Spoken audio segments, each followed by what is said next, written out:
స్వామి యథాశక్తి లక్ష పుష్పార్చన అహం హారయిష్యే. మనసులో స్వామివారికి కూడా మేము కోరికలు కూడా నెరవేర్చుకోవడానికి స్వామిని విన్నవించుకోండి. స్వామికి ఈరోజు ప్రీతికరమైన శనివారం, మందవారం అంటే శనివారం అండి. శనివారం విశేషంగా మనకు లక్ష పుష్పార్చన ఉంటుంది. సంవత్సరంలో మాత్రమే మనకి లక్ష పుష్పార్చన అవకాశం. ఎవరైనా భక్తులు స్వామి మామూలు శనివారం వచ్చి మాకు లక్ష పుష్పార్చన చేయంటే చెయ్యము కూడా.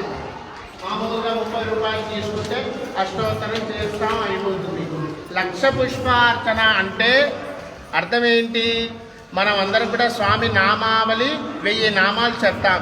మనమందరం కూడా నమః అన్నప్పుడు ఓం నమో నారాయణాయ అని మనసులో అనుకొని, లేదా ఓం నమో వెంకటేశాయ అని మనమందరం అనుకున్నప్పుడు కూడా ఆయా భక్తితో లక్ష సమర్పించినట్టు అవుతుంది. ఆ పుష్పానికి ఉన్న అర్థం అది అన్నమాట. మనందరం కూడా స్వామివారు చెప్పినప్పుడు నమః అనుకున్నప్పుడు ఓం నమో వెంకటేశాయ అని మనస్సులో సంకల్పించుకొని చెప్పుకొని ఆ పుష్పాన్ని పక్కకు పెట్టుకోవచ్చండి. జై శ్రీమన్నారాయణ.